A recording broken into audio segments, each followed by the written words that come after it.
Assalamu alaikum. This is Prapunti Chakraborty welcoming you to the English news from Btv-Chattogram. Let's begin with the headlines. Fire at cargo village of Hazrat Shahjalal International Airport partially brought under control.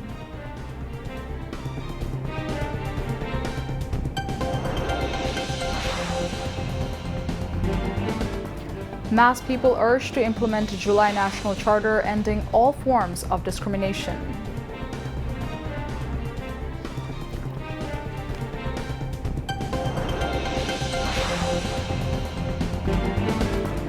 Without legal basis, July Charter merely showpiece and deception against the spirit of July, says National Citizen Party NCP.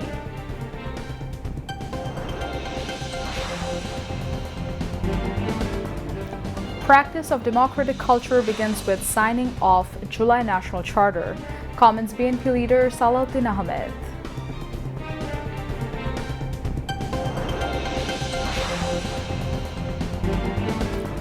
Final selection round of Nutun Kori continues with children's jubilant participation.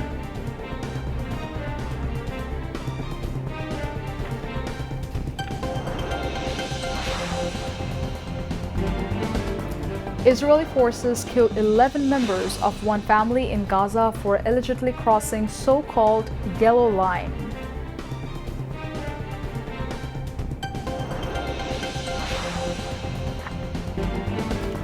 And Bangladesh defeat West Indies by 74 runs in first ODI of 3-match series at Mirpur.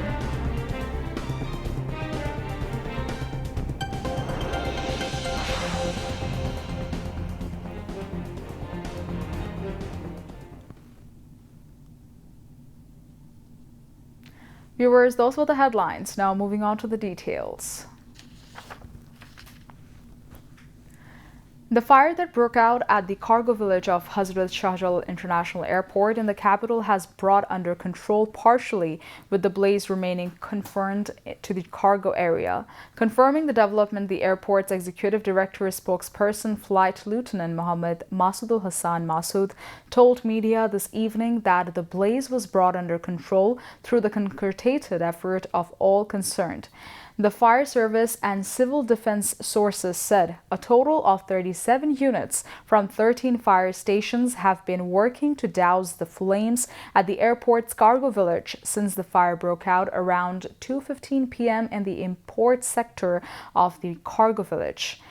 2 firefighting units from the Bangladesh Air Force, along with personnel from the Bangladesh Navy and Army, have also joined the operation. Moreover, 2 platoons of Border Guard Bangladesh have been deployed to assist with rescue efforts.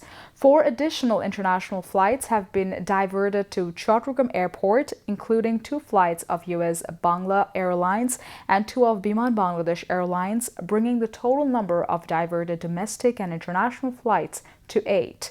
Meanwhile, several inbound flights to Bangladesh Dhaka have been rerouted to Chattogram and Kolkata for safety reasons, while a number of international departures remain on hold on the taxiway due to temporary suspension of operations. The foundation of the July National Charter 2025 is the outcome of the sacrifices of the July-August 2024 mass uprising. The historic July National Charter 2025 was signed yesterday by Chief Advisor Professor Muhammad Yunus and leaders of the country's major political parties, promising to restore democracy, protect human rights, and reform the state. An important part of the July Charter is its pledge to provide assistance to the July martyrs, injured and their families, and to provide legal assistance and security. People from different walks of life in Chattogram congratulated the signing of this charter and called for the implementation of the charter's pledge. People from different walks of life in Chattogram welcomed this initiative and sought an end to all forms of discrimination.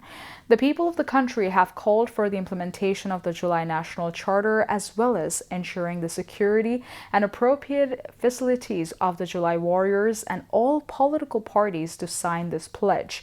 They called for emphasis on the constitution, electoral system, judiciary, public administration, police structure, and anti-corruption measures in the sixth phase of the July National Charter.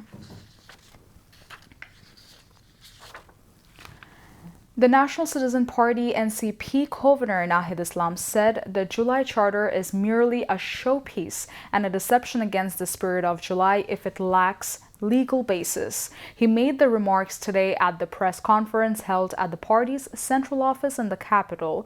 Nahid Islam said the NCP would respond positively if invited to discussions by the Consensus Commission.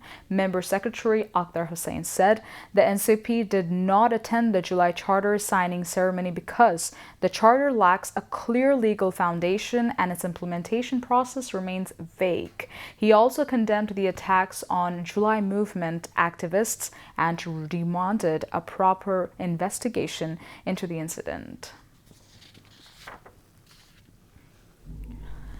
BNP Standing Committee member Salahuddin Ahmed said the journey of continuing the practice of democratic culture has begun with the signing of the July National Charter.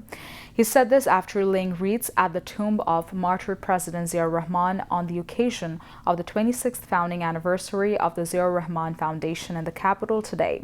The leaders of the foundation were present on the occasion.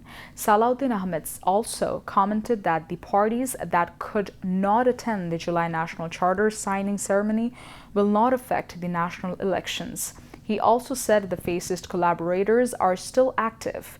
They are entering through loopholes in various places and creating chaos.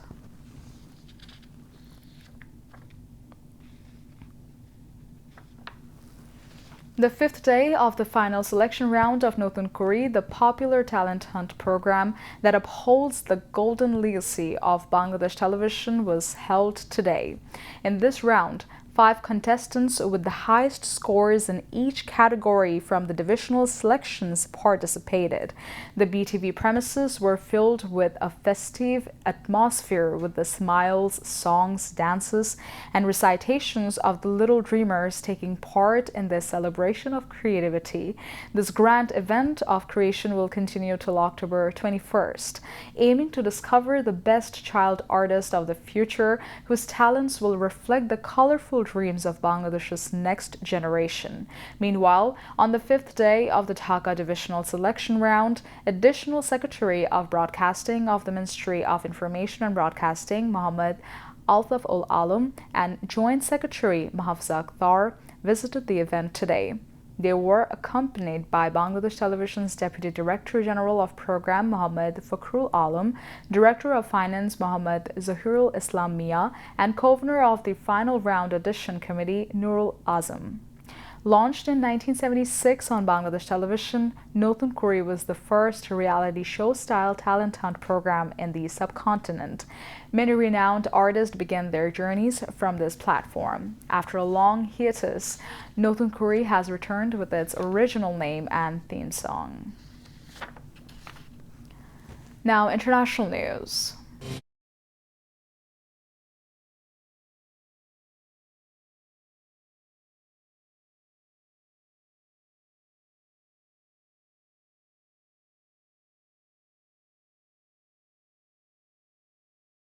11 members of one family have been wiped out after Israel attack on vehicle in Gaza City's town for allegedly crossing the so-called Yellow Line, demarcating areas of Israeli army control. Israel has killed 28 people since the ceasefire went into effect. Hamas urged the United States and mediators to pressure Israel into respecting the ceasefire agreement and ceasing attacks after returning another body of a deceased Israeli captive via the Red Cross. Palestinians in Gaza are still desperate for food and water as large-scale aid deliveries called for by the United Nations and the international community still face Israeli roadblocks. Israel's war on Gaza has killed at least 67,967 people and wounded 170,179 since October 2023.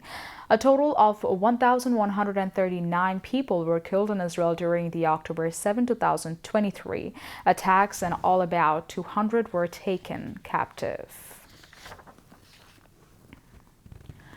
China's second highest ranking general and 8 other senior officials have been expelled from the ruling Communist Party and the military of suspicion of serious misconduct linked to corruption.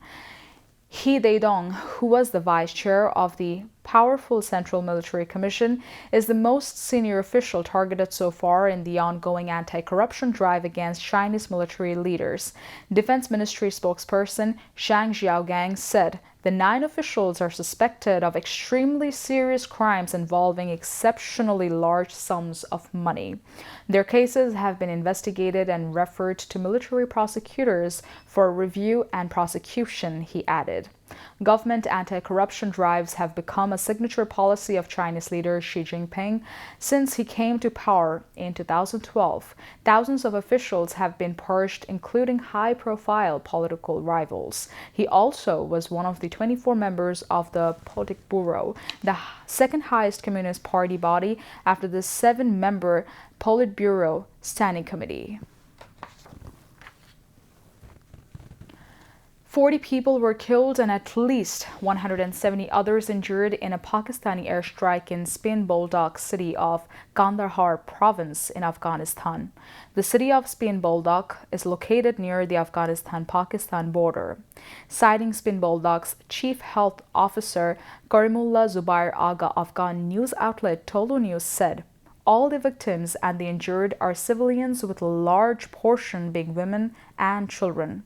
After conflicts and retaliatory attacks at the border from October 11th to October 14th, the armies of the neighboring countries Pakistan and Afghanistan entered a 48-hour ceasefire starting October 15th.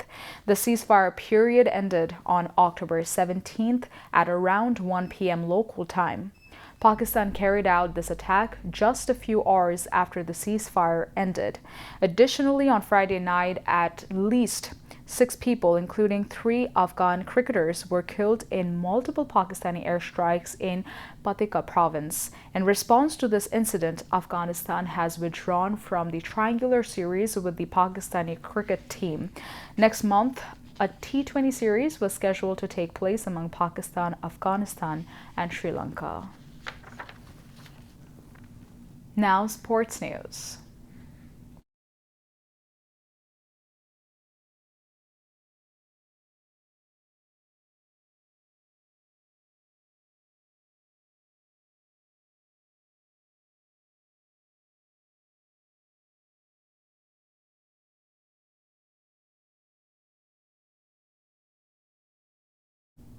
Cricket. Bangladesh defeated West Indies by 74 runs in first ODI of the 3-match series at Sher-e-Bangla National Cricket Stadium in Mirpur. Leg spinner Rishad Hossain picked up his Maidan's 6-wicket haul in ODIs to put Bangladesh on top against the West Indies. After openers Brandon King and Alec Athanaze put together a 51-run stand chasing a modest 208, things looked bleak for the Tigers, but Rishad's introduction turned the match on its head as he ran through the Windies lineup, picking 5 wickets to reduce the visitors to 92 for 5 after 24 overs. Earlier, West Indies won the toss and chose to bowl first. Tauhid Hridoy hit a half-century as Bangladesh were bowled out for 207 in 49.4 overs.